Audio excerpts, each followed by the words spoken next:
Apa? Harus apa? Harus bersih. Artinya dari sifat-sifat yang kemarin Budi gambarkan, apa itu ulat ya, itu kembali lagi kita menjadi, kalau dunia dunia serangga itu sebagai kupu-kupu.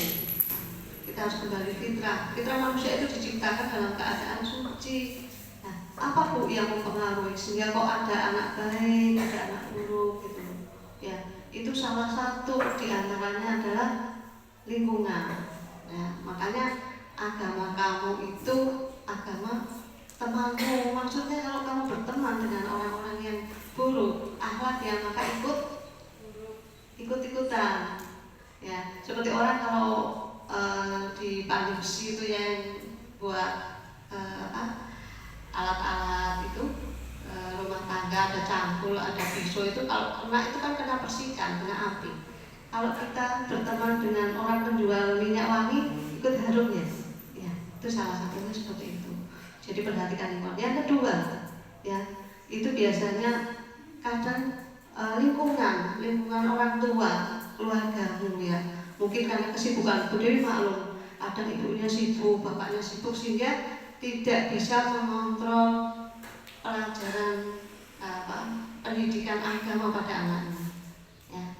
Tapi kalau kita sudah dewasa, apalagi sudah SMP, di sini ada kesadaran ya, ada kesadaran bahwa oh iya saya sudah dewasa ya, udah ada harus bisa memilih ya, karena Allah sudah menginstal sejak 4 bulan anak-anak dalam kandungan ibu itu sudah diinstal bahwa Allah adalah Rabbku ya, udah tuh.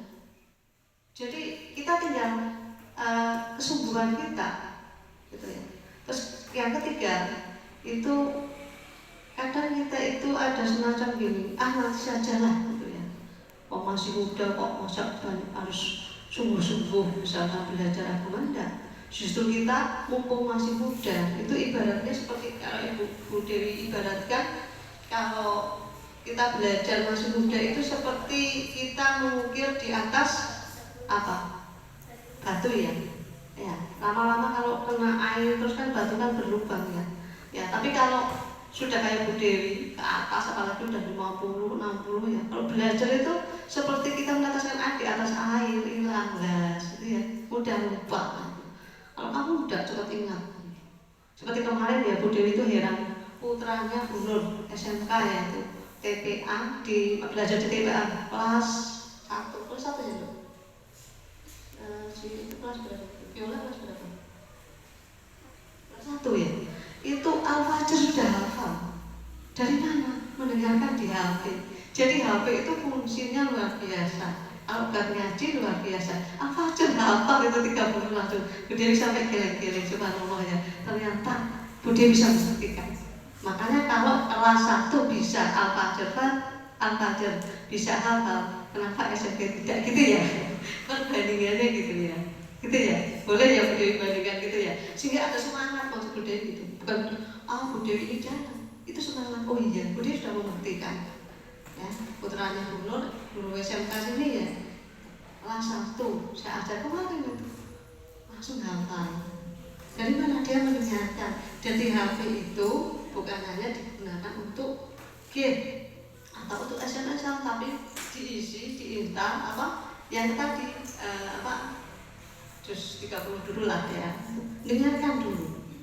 Jadi kalau kemarin ada yang mengatakan, Bu ada yang belum bisa baca, anak-anak di sekolah yang Bu Dewi aja di TPA itu belum baca-baca karena masih ada yang tahu. Tapi begitu lihat, Anas lihat tulisannya, dia ngerti. Oh ini itu bisa dibaca surat Anas gitu, baca karena melihat. Jadi faktor kebiasaan gitu ya. Nah kalau kita sudah tahu, ya ayo belajar, jangan menunggu waktu. Karena waktu tuh jalan terus ya. Nggak ada berhentinya. Kayaknya baru kemarin kita ketemu di sini ya, udah hari ini ketemu lagi gitu ya. Kalau kita sudah sadar tentang pentingnya waktu, maka kita harus berpacu dengan pentingnya waktu, maka berpacu, bukan malah berhenti gitu. Selagi muda itu cepat ya. dalam hadisnya H.R. Bukhari mengatakan setiap jiwa itu terlahir dalam keadaan fitrah atau suci. Jadi nggak bisa dipungkiri siapapun yang dilahirkan itu dalam keadaan suci. Maka kalau kita tidak mau menjaga fitrah kita, dosa enggak itu? Dosa. Oh, itu sudah diinstal sama Allah. Ibaratnya tinggal melanjutkan. Jadi tidak ada kata-kata ketika nanti di akhir tanya, kenapa kamu nggak bisa baca Al-Quran? Saya nggak ada yang ngajarin, ya Allah, nggak ada. Oh, kamu sekolah baca bisa kok ya, masa baca Al-Quran nggak bisa? Oke, itu ya. Semangat ya, anak-anakku ya, semangat ya. Nah, tadi dari faktor yang sudah dijelaskan tentang lingkungan, peran orang tua, faktor, terus dalam diri kita sendiri, kita harus ada kesungguhan. Nah, sungguh-sungguh ada niat bahwa saya ingin lebih baik, bahwa saya mau jadi kupu-kupu gitu ya, saya ibaratkan seperti itu. Kemudian Allah sudah memberikan petunjuk ya. Allah sudah memberikan petunjuk. Jadi secara tidak langsung kita harus menyadari petunjuk itu di setiap manusia itu memilih mana yang terbaik bagi dirinya, sebagaimana disebutkan dalam surat As-Sam ya, bahwa maka Allah ilhamkan pada dirinya yang fujur atau dosa dan mana yang takwa, ditunjukkan sudah. Jadi nggak ada yang semua yang ada di alam ini, yang ada dalam diri kita, semua sudah Allah tunjukkan. Tinggal bagaimana kita mau nggak? Ya. Tadi sebetulnya ingin saya kalau tadi nggak sekolah mungkin anaknya tak suruh baca di sini, mungkin anak-anak biar percaya gitu ya. Ya, tenang. Kalau ini udah kelas 4 wajar gitu ya. Kalau yang kelas 1 itu loh ya, seperti itu. Jadi biar itu Bu Dewi berikan motivasi biar semangat gitu ya. Terus manusia yang mampu mengedepankan unsur ruhiyahnya maka akan menjelma menjadi manusia yang mulia. Jadi kalau dijaga ruh kita ya, sering membaca. Gampangannya gini, kalau jasmani itu makanannya apa nak? Makanannya apa? Nasi ya, lauk ya, sayur ya. Tapi kalau ruh itu apa ya? Bacaan Al-Quran, cas pengajian seperti ini tuh kayak HP dicas. HP itu kalau 2 hari nggak dicas kan drop, ya enggak? Nah kita dicasnya itu tiap hari Jumat ya. Anak laki-laki ke masjid, putrinya di pengajian. Itu luar biasa ya. Programnya SMP Muhammadiyah menyebabkan anak-anakku nggak akan bosan untuk selalu mengikutinya. Anak ini merupakan tadi seperti ibaratnya HP, nggak dicas nanti. Karena kalau penyakit jasmani itu kelihatan nggak nak? Kelihatan ya. Kalau gatel atau kena pisau kelihatan langsung berjalan. Kalau hati kita sakit itu yang kelihatan apanya? Alatnya, ya, futur, ya. Tiba-tiba dengki sama temennya, iri, terus apa ngerasani. Tapi benar kok Bu itu suka mencuri, tapi nggak boleh, itu aib ditutup, jangan kok disebar-sebarkan. Memang terbukti anak itu anaknya tidak baik, tapi tidak boleh untuk disebarkan. Itulah akhlak Muslim, ditutup. Tahu nggak maksudnya ditutup? Dibilangin, misalkan dia punya orang tua, mediasinya ke orang tua atau ke guru-gurunya. Jadi nggak dari sini ke sini ke sini ke sini, yang namanya hibah. Padahal hibah itu apa dosanya?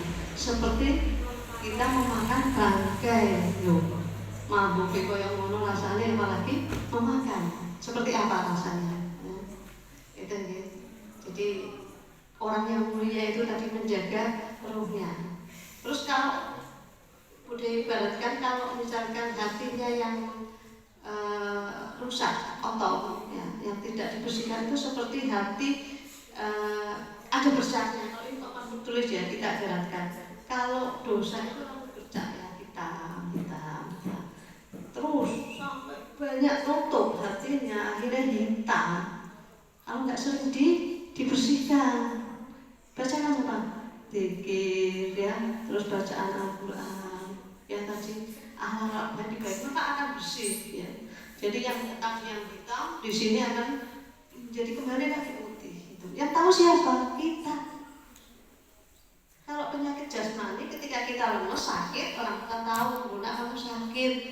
Tapi kalau ruhnya yang sakit, yang tahu cuma diri kita. Aku kok sering nyontek ya kalau sekolah itu mulai itu ya sakit, hatinya mulai sakit harus dibersihkan. Ya. Iri temennya kok punya apa? Iri, dengki, ya, sombong, riya, mengaya. Apalagi aku lebih banyak, aku pintar loh baca ini. Itu sudah mulai. Diwaspadai kalau kita sudah mulai ada penyakit seperti itu, ya, mulai dibersihkan. Jangan sampai tadi ngeflat, ya, lama itu nanti kalau udah apa seperti tadi titik-titiknya terlalu banyak dalam hati kita, lama itu prosesnya. Membiasakan diri seperti orang pikir membiasakan diri itu sulit, nah, ya. Kita bicara dengan anak-anak kalau sudah biasa, hati kita tetap dikit, karena kita tahu kita diawasi Allah, diawasi dua malaikat. Gitu. Tapi kalau nggak terbiasa sulit. Gitu. Jadi mulai saat ini, ya, karena dengan momen yang baru kita lalui kemarin, ya, kalau anak-anakku sudah mulai kita dikunci, ya, dikunci bahwa saya akan menjaga roh saya yang sudah diinstal oleh Allah, yaitu fitrah suci.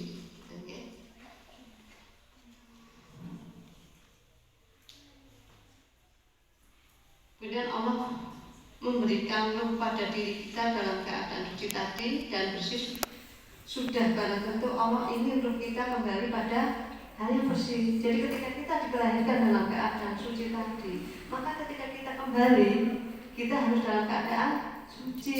Itu harapan Allah.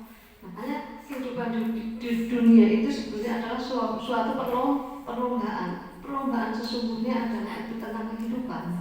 Ya. Nah, orang yang cerdas adalah orang yang memikirkan hari ke depan. Bukan hal yang kemarin sudah nggak usah dipikirkan. Kita berpikir ke depan. Program kita sebagai anak, ya, sebagai kakak atau sebagai adik dalam rumah tangga, dalam keluarga, kita harus sudah memastikan diri bahwa saya adalah sebagai kakak. Apa kewajiban kakak? Ya, kewajiban mendidik adik-adiknya. Ketika ibunya, ayahnya, orang tuanya sibuk. Ya. Jadi tolong nanti kalau bisa sebisa mungkin, ya, mungkin kalau masih diberi kesempatan Bu Dewi untuk isi lagi, saya ingin anak-anak di HP-nya itu semua punya, ya, sudah diinstal untuk bacaan Al-Quran. Ya kalau bisa malah 30 juz ada semua. Kalau bisa teman-teman udah mulai. Karena kemarin guru yang biasa ngajar itu selesai ya, program. Nah, maka kita program sendiri, anak-anak di program sendiri, monggo. Okay. Jadi HP itu akhirnya ada manfaatnya. Ya. Jadi ketika nanti kita punya apapun nanti ada pertanggungjawabannya loh, digunakan untuk apa, dari mana, dan dipergunakan untuk apa. Sehingga kalau ada manfaatnya tadi untuk hafalan, maka itu yang akan menjadi nilainya. Nggak ada nilainya nanti kalau kita nggak seperti itu, ya. Itu anak ya. Kemudian ketika kita sudah kembali, Allah sudah memanggil kita, maka Allah akan memanggil dengan jiwa yang tenang, mutmainnah, jiwa yang tenang akan dikembalikan dan masuklah ke dalam surga. Surat apa itu? Ayo surat apa itu? Ada yang ingat ya? Yang tadi Bude sebutkan loh, Al-Fajr. Wahai jiwa yang tenang, masuklah ke dalam surgaku. Jadi hanya jiwa-jiwa yang bersih, jiwa-jiwa yang tenang yang akan masuk dalam surga Allah. Surga itu mahal, nak. Nggak mudah, nggak seperti yang kita bayangkan. Mencapainya itu harus dengan luar biasa, dengan kesungguhan, dengan kegigihan. Karena setiap usia itu ada pertanggungjawaban, ya, sebagai anak, sebagai ibu, ya. Nanti kalian juga akan merasakan menjadi seorang ibu, maka sekarang harus dimulai, ya, harus dipersiapkan. Ya. Jangan nanti, apalagi kalau sudah balik, ya. Kalau sudah balik itu ada kewajiban yang harus dikerjakan. Ketika tidak kerjakan, maka tadi ada catatan dosa. Gitu. Misalkan sudah balik kok tidak menutup aurat, ya ada itu langkahnya. Setiap langkah ketika seorang wanita tidak menutup auratnya, langkah dia keluar ke rumah, maka itu menjadi dosa. Siapa yang menanggung? Ayahnya, saudara laki-lakinya. Kasihan kan? Kalau belum nikah, ya. Kalau sudah nikah, tapi dia juga dihisab, artinya dirinya juga. Dan yang tanggungannya harus tidak diingatkan, tidak mau juga ayahnya, saudara, itu salah satunya. Ya. Terus tidak sholat bu, ya ada juga. Karena dari awal sudah Bude sampaikan materi di awal pertama kali Bude masuk sini, bahwa sungguhnya sholat itu telah ditentukan atas waktunya. Misalkan gini, duhur jam 12 ya nanti nih. Terus anakku tiba-tiba lalai, sholatnya jam 2, akhirkan jam 2 masuk kamar mandi mau wudu, mens. Apa yang terjadi? Apa-apa bukan salah. Kesalahan itu pada wanita itu.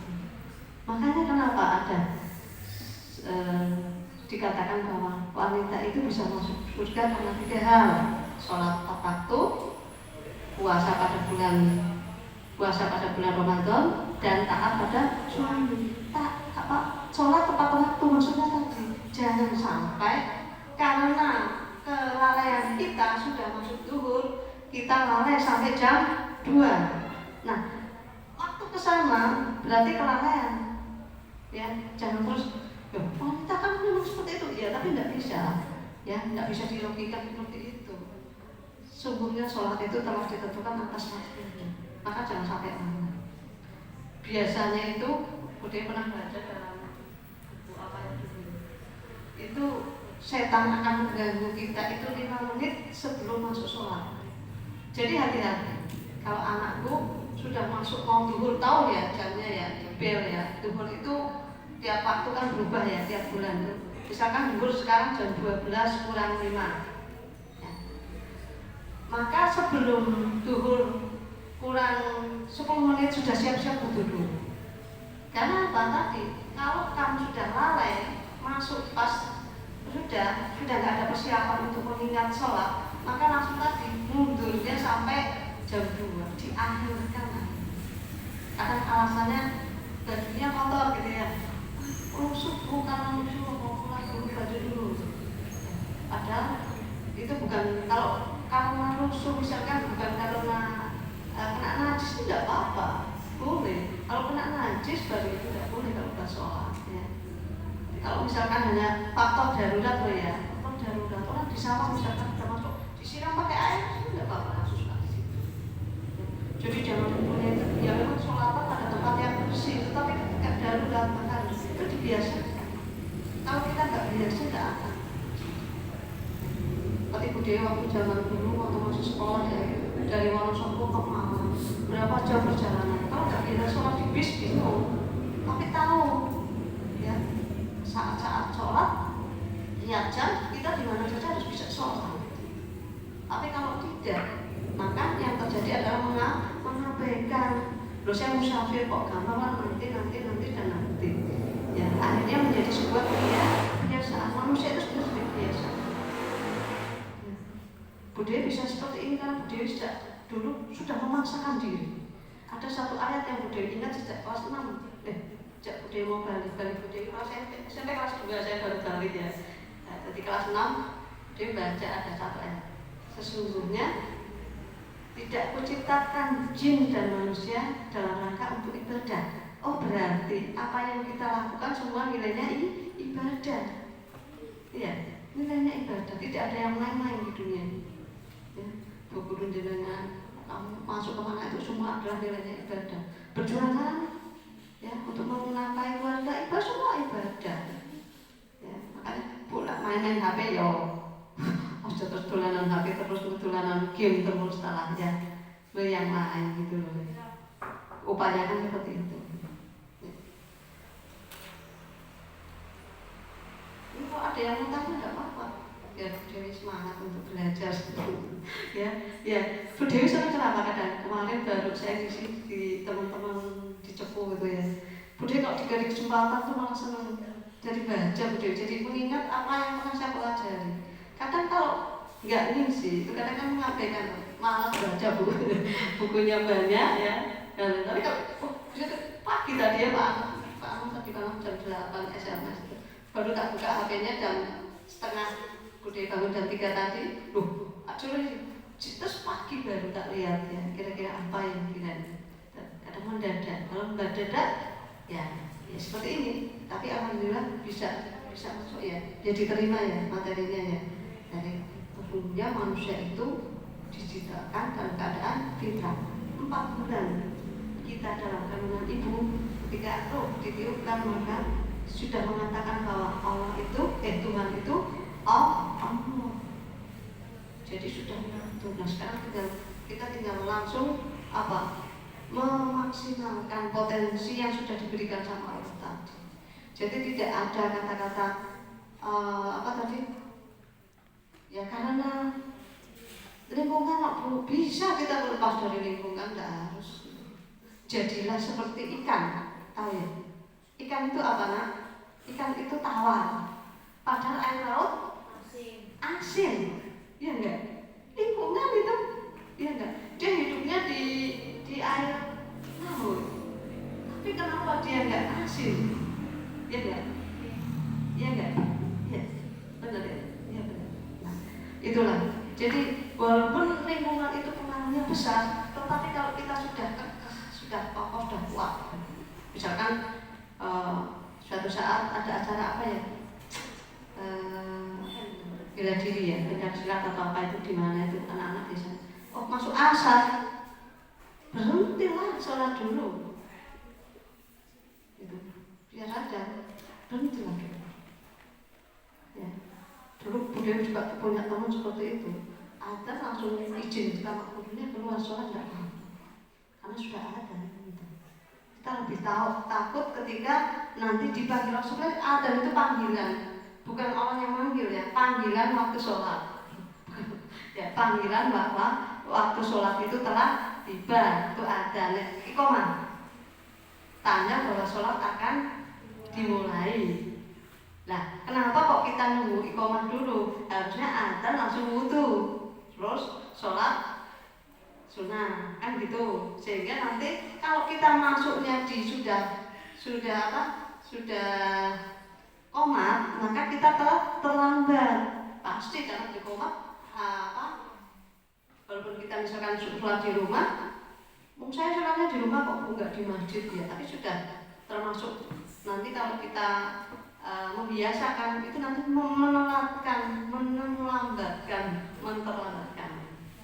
Jadi kalau dalam sebuah kata-kata ilmiah itu jangan menjustifikasikan, membenarkan sesuatu yang sebetulnya tidak benar. Tapi karena umumnya akhirnya gitu ya. Sebentar lagi kok ini misalkan pelajaran, sebentar lagi ya, walaupun sudah dengar adzan. Padahal adzan dihentikan biasanya kan, adzan mesti berhenti kita dengerin adzan. Tapi masih dilanjutkan kegiatan. Padahal adzan itu panggilan untuk mengerjakan. Dan dipanggil untuk mengerjakan menghadap Allah aja sulit. Ya, apalagi tadi bakti dengan orang tua dipanggil ibunya ya, Pia gitu, iya bu, Pia, iya bu, bolak-balik. Apalagi sama Pia, bolak-balik, iya bu. Kalau dipanggil berkunjung, bukan hanya dijawab iya gitu ya. Nah, itu ada, gitu ya. Terus ini Bu Dewi ada supaya anak-anakku semangat ya. Bu Dewi ada sedikit yang perlu diingat. Kalau misalkan nanti Bu Dewi nyanyi kok agak fals ya maklum, Bu Dewi memang suaranya agak fals, bukan penyanyi ya. Ada 5 hal yang harus diingat. Mumpung anak-anakku masih muda ya. Ingat apa itu 5 perkara sebelum 5 perkara. Ada yang ingat? Ya, ingat ya. Ingat 5 perkara sebelum 5 perkara, muda sebelum tua, luas sebelum sempit, kaya sebelum miskin, sehat sebelum sakit.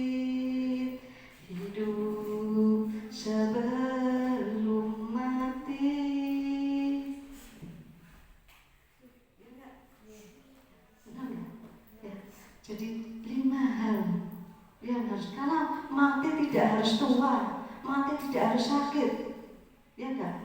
Iya. Beberapa bulan yang lalu itu ada anak SMP negeri gitu ya, ngambil soal, moro-moro ngebet, patah, langsung meninggal. Apa dia tua? Apa dia sakit? Tidak. Dari rumah sehat. Makanya kebaikan itu tidak boleh ditunda-tunda. Karena tadi kita ingat, ya, Aku Dewi Cakra rumah itu sudah mulai belereng ya. Padahal perasaan Dewi masih muda ya. Usianya 46 masih muda. Kita belereng tuh, ya kan? Jadi muda sebelum tua. Jadi ketika masih muda, ayo diingat kesempatan untuk mencari ilmu sebanyak-banyaknya. Ya. Terus ruang sebelum sempit. Ya tadi, misalkan kita mau mengerjakan sholat saja yang ringan ya, tapi jadi berat. Karena apa? Ketika ditunda, akhirnya apa? Ya tadi ternyata waktunya sudah habis, kita undur dengan kita menstruasi. Pada sholat jam 12:05, ya kita baru mengerjakan sholat jam 2, atau ya, ya sudah lah, gitu. Rezeki saya biasanya gitu. Ya. Terus apa? Kayaknya sebelum miskin, kita masih diberi kesempatan sama orang tua, kita masih ada, kita masih punya ya. Ya tadi sebagai muslim apa? Sedekah itu ya. Punya HP baru disedekahi, punya motor baru disedekahi, ya. Terus kemarin dapat amplop waktu lebaran, ya, dapat amplop dari siapa saja, ya, disedekahi, gitu ya. Ibarat rezeki itu seperti tumpukan buku, nah. Jadi buku itu kalau tumpuknya terlalu tinggi, apa yang terjadi? Ambruk. Tapi buku itu diseset satu.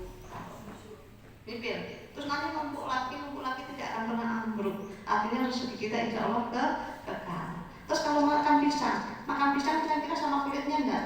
Enggak. Makan pisang kulitnya dibuang. Kulit itu adalah apa itu ibaratnya? Yang harus disedekahkan. Ibaratnya kulitnya kok 2,5%. Saya punya 5.000, 200 kok abot gitu ya. Iya. Seperti itu. Jadi ada hal-hal yang bukan hak kita, hak fakir miskin, hak orang lain yang harus kita berikan. Ya. Terus sehat sebelum sakit, umum kita sehat, ayo bangun malam. Ya, mulai bangun malam. Yang sudah terbiasa sholat malam siapa di sini coba? Udah bintang. Yang lain? Loh, yang lain? Via? Kenapa Via? Tak bilang Pak, Via lalu yo. Ngantuk. Ayo dibiasakan ya, dibiasakan. Pak Budaya ngandani itu anak-anak yang sudah kelas 6, yang ngaji kan sudah harus sudah mulai kelas 6 sudah mulai terbiasa. Apalagi SMP nanti sudah terbiasa. Budaya dulu dari dibangunkan sama ayahnya seperti itu sejak SD itu sudah mulai. Kelas 6 sudah mulai. Terus nanti terbiasa. Ya. Jadi kita itu seperti mendorong ini loh. Kalau orang ibadah itu seperti mendorong sebuah gerobak. Ya. Pertama berat nggak? Berat sekali. Tapi kalau sudah terbiasa maka akan mudah, gitu. Kalau nggak sholat, hutang. Ya. Jadi kira-kira mau nggak diikop, dihukum? Ya. Kalau zamannya Nabi dulu, sahabat Nabi itu kalau terlambat sholat jamaah asar, dia kan ke punya kebun korma itu ya. Terus dia terlambat sholat, dia infakkan hartanya supaya besok nggak ulangi lagi. Nah kita seperti itu, kita hukum diri kita. Aku nggak sholat malam tapi malam, berarti uang jajanku hari ini saya infakkan ke masjid SMP, ya. Terus nggak jajan, lomo. Dan besoknya harus semangat gitu. Jadi kalau setiap diri kita nggak pernah dihukum, diikop tadi, maka akan terbiasa, biasa saja. Jadi tidak akan gitu. Umum kita masih kuat, masih sehat, naik tangga 10 kali masih bisa ya. Bu Dewi mungkin berapa kali nah itu artinya kalau sehat sebelum sakit, dibiasakan. Kalau sakit wis kudu meta terus kan, masih sehat. Kita maksimalkan, kita paksakan. Awalnya itu ibadah memang seperti dipaksakan. Puasa 1 bulan kemarin berat enggak? Berat awalnya. Tapi kalau udah biasa, enggak. Nah, awalnya berat. Ibadah itu harus dipaksa. Yang maksakan apa? Diri kita sendiri. Diri kita sendiri. Kita sudah punya tekad, punya kemampuan, punya kesungguhan bahwa kita mau berubah setelah tahun 2022. Kadang-kadang ya berubah ya. Jadi mau seperti ini juga takut ya. Sebenarnya Allah akan menguji apa yang kamu katakan benar enggak? Seperti itu. Dia seperti itu ya. Gangguannya itu.